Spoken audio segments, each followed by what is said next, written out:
Now, financial scams running on social media are taking advantage of new technology to get to consumers.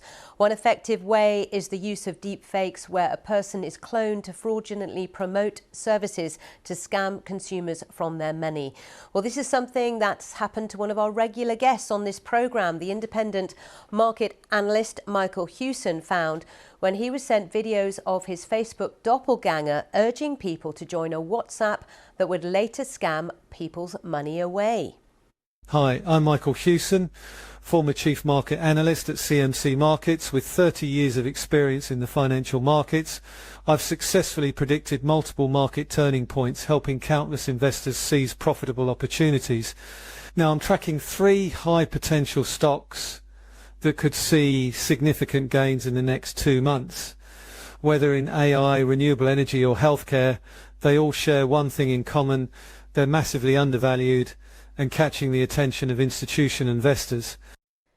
So that is the fake Michael Hewson, and I have to say I've been interviewing him for years. That was pretty convincing. I'm now joined by Michael. Good morning.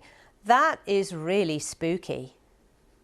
How do you think I feel, Sally? I mean, hearing myself back. Do I really sound like that? I know how you feel because it happened to me. No, and it is very, very disconcerting. I mean, I think being impersonated on social media is nothing new to me. It's been happening for years, but it's usually been my image. And it's usually been in the form of Facebook posts, Instagram posts, redirecting people to, as your report just said, WhatsApp community groups.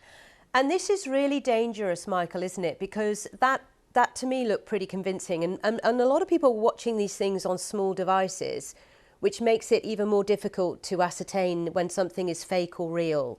Same with the deep fake of me. Now, consumers in the UK, I understand, have lost millions of pounds in these types of scams.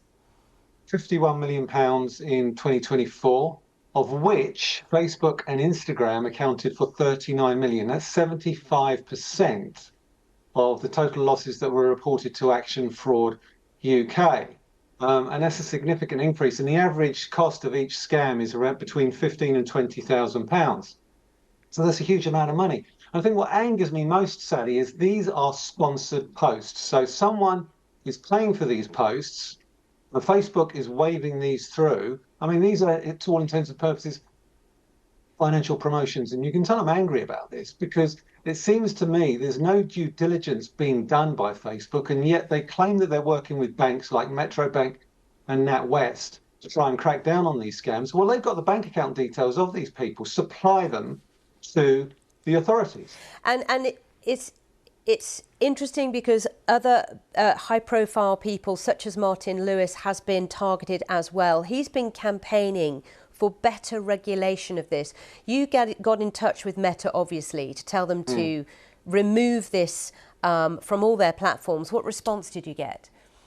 Well, let's just say the response was tardy at best. It took them several days to take down one post, which got 33,000 views. And I think the only reason that happened was actually because the Times got in touch with them, and then you guys at the BBC got in touch with them to take down a couple of posts as well. Because essentially, Richard Berry at the Good Money Guide, who I do a weekly podcast for, struggled on a number of previous occasions to get some of these fake posts taken down. Only last night, Sally, I basically input my name into Facebook, Michael Hewson, and came back with 5 fake profiles using my image, who I reported to Facebook last night.